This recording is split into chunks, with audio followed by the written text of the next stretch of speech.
Everyone, welcome to this week's Short Attention Span webinar. This week, Kelly, we talk about a situation we've covered in the past. That's the screw up. I had this happen on a coaching call the other day where someone said, "Oh my God, Bill, you won't believe what happened," and then walked right through this process. So I thought this would be a good time. This is something, you know what, that it's an issue. I kind of split it into two. There's a problem with an order, okay? Either they don't know about it and you have to tell them, and here we'll talk about how do you do that, or they know about it and they're on the phone screaming. Yep. All right. Never happened to you, of course, Kelly, but it's happened to most of us. I understand, all that perfection and all. So do your kids still think you're perfect, by the way, or they got it figured out? No, they have started replying back to me when I say things like, I'll say, you need to do this, and they'll put their hand on their hip and go, well, you need to do that. Wow. You need to get yourself under control. So you're not the boss of me has come out?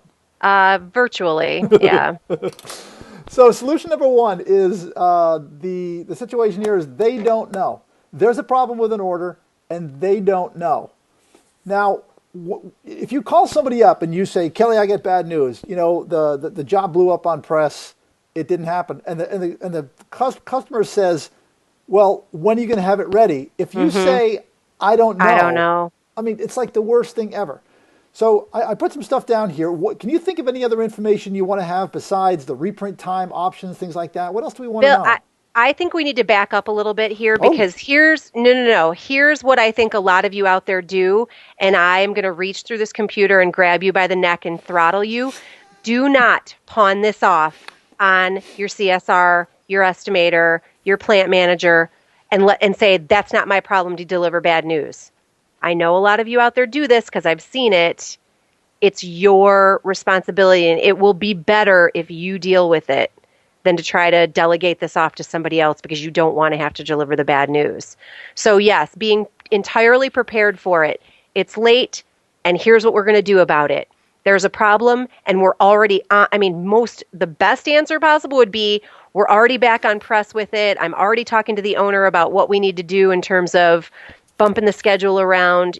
All of that is just to get ahead of it as much as you possibly can. But the most important thing is, from your end, Mr. Customer, what do we need to do? In terms of, is it can I have a partial done by the end of the day and then we can ship overnight the rest of it, or just understand what their situation is? Because what we know is that a lot of times customers will pack they'll soften a deadline a little bit and they'll tell you they need it a few days more earlier than they do. So sometimes it's not even as big a problem as you think it is.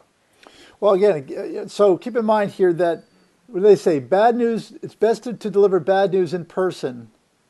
All right? You can call if necessary, visit if possible. Remember the goal here. The goal is to survive this screw up to such a point where because of the way you handled it, you're actually better off than if there was never a problem at all. How crazy is that? If you handle this so well that the customer says, wow, that was really something. I never even knew that there was a problem, and you've got a solution figured out already, and you took the wind right out of my sails. You're going to get more business because of it. That's the reason why my oldest daughter works at Apple, because she had her computer returned to her in a phenomenal amount of time. There was a note on the computer that said, we know you're a college kid. We figured you might need your computer, so we FedExed it to you. And she said, Dad, what kind of a company is this? I said, well, why don't you go find out? Because I'm not sending you back to school. A long story. Yeah, but you know what? Here's the thing. The first thing you got to do from a process, apologize. There's been a problem with your order. I am so sorry that this happened. We often say there's been a problem with your order. The paper didn't come in on time. We missed the delivery date. The pressman showed up and wasn't in good shape. And, it's like, no, apologize. Apologize. That's it. Okay? Then you start offering solutions. Here's where we're at.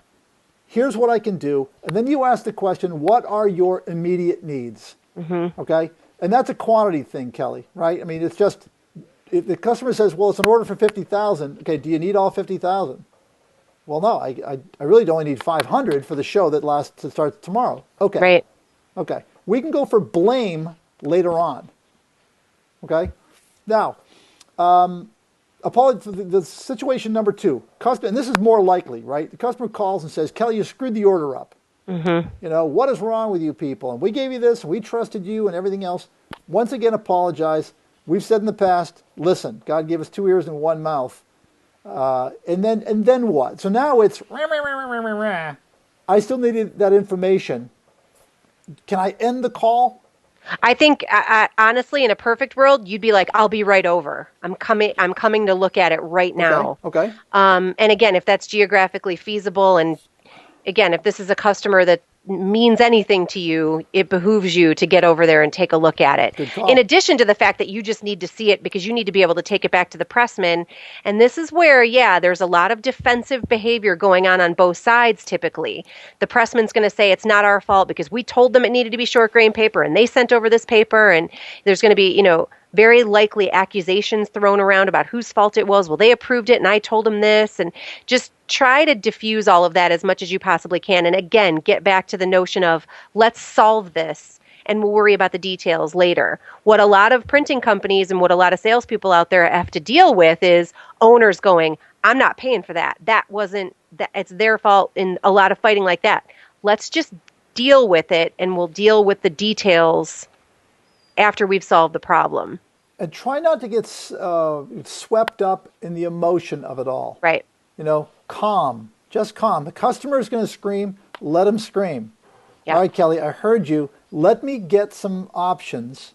I will jump in the car and I'll be there. It's a 15-minute ride. I'll be there in 20 minutes because it's going to take me 5 minutes to gather some information. Right. And then I'll be over. And if they keep going on and on and on, okay, all right. Again, I will be there as soon as I can. Calm, Yeah. peaceful, Yes. relax. Don't get all swept up in this thing. It's And hard to do. don't get yourself swept up into bad mouthing anybody within your organization either. Right. You don't, just because you've been friends with this customer for 20 years, don't start like, oh man, it's Jim again on the press.